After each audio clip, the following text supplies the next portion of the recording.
اعوذ باللہ من الشیطان الرجیم، بسم اللہ الرحمن الرحیم۔ آج کے اس انتخابی جلسے کے نگرانی کار جناب الطاف خان صاحب اور ہماری یہاں کی وارڈ رائکل کے امیدوار ذاکر صاحب، نازیہ بانو انصاری صاحبہ، منور حسینی صاحب، آپ جانتے ہیں انتخابی جلسہ ہے۔ 26 تاریخ کو کارپوریشن کا چناؤ ہونے جا رہا ہے۔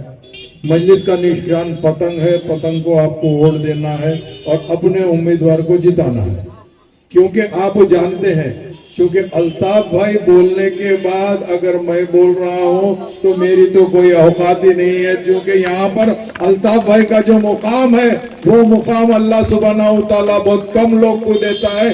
جو شخص اپنی زندگی میں ہی جو لوگ آخرت کے لیے سوچتے ہیں، اگر کوئی ہمارا بزرگ یا کوئی ہمارا نوجوان یا کوئی ہماری بہن اس دنیا سے جاتی ہے تو قبرستان کے اندر، اسی ہندوستان کے اندر ہم 2 گز زمین لے کے ہم ہندوستانی ہونے کے ساتھ ساتھ ہم بحیثیت مسلمان دفن ہوتے ہیں۔ وہ جگہ کا انتظام کرنے والا الطاف خان صاحب ہے، تو ایسے آدمی کی جو بات ہے اس بات کو آپ یقین کرنا ضروری ہے، چونکہ میں جانتا ہوں انتخابی جلسہ ہے، انتخاب میں لوگ آتے ہیں، بڑے بڑے باتیں کرتے ہیں، بڑے بڑے وعدے کرتے ہیں اور چلے جاتے ہیں۔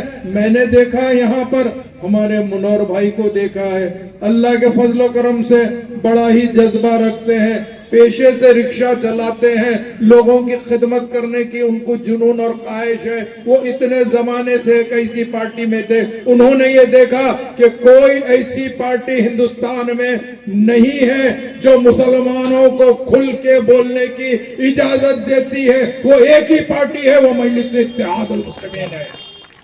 مجلس اتحاد المسلمین ایک واحد سیاسی جماعت ہے۔ ہاں ہندوستان کی آزادی کے بعد ہمارے پارٹی کے جو پہلے صدر تھے عبد الواحد اویسی صاحب، انہوں نے سوچا ہندوستان کے دستور کے اندر، ہندوستان کے آئین کے اندر ہماری بھی ایک سیاسی جماعت ہونا چاہیے جو ہمارے مسلمان بھائیوں کے ساتھ دلت او بی سی کو لے کے چلے۔ ہندوستان کے دستور کے اندر جو سیاسی جماعت بنی ہے اس سیاسی جماعت کا نام ہے آل انڈیا مجلس اتحاد المسلمین۔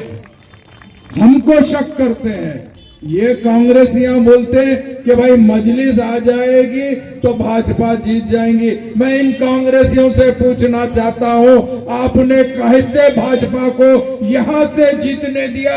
پچھلے ٹائم ہم نے الیکشن نہیں لڑا پھر بھی بھاجپا جیت کے چلے گئی نا۔ اگر تم صحیح رہتے تو ہم حیدرآباد سے یہاں نہیں آتے تھے، ہمارے لوگوں کی نمائندگی کرنے کے لیے ہم نے تم کو موقع دیا ہے۔ ہاں ہم جانتے ہیں، چاہے وہ کانگریس ہو، عام آدمی پارٹی ہو یا کوئی اور سیاسی جماعت ہو، اس کے اندر ہمارا کوئی بھائی اگر فرض کرو کام کرتا ہے تو وہ صرف سرکاری مسلمان کہلاتا ہے۔ اگر اس کو کوئی چیز ہماری قوم کی نمائندگی کرنا ہے تو اپنے آقایوں سے پوچھنا پڑتا ہے، اپنے آقایوں سے اجازت لینا پڑتا ہے۔ واحد مجلس اتحاد المسلمین ہے جو آپ کا کام کرنا چاہتی ہے، دیانتداری ایمانداری کے ساتھ میں کام کرنا چاہتی ہے، اور وہ کام کرنے کے لیے ہمارے امیدوار ٹھہرے ہیں۔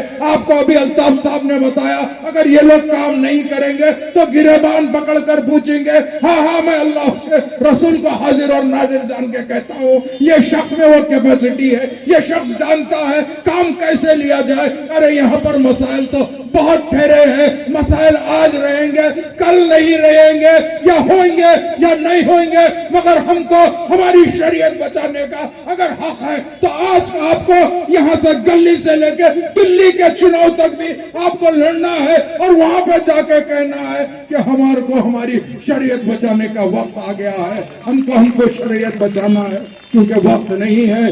میں الحمدللہ آپ سے ادب درخواست کرنا چاہتا ہوں، 26 تاریخ کو آپ کا اور میرا امتحان کا دن ہے۔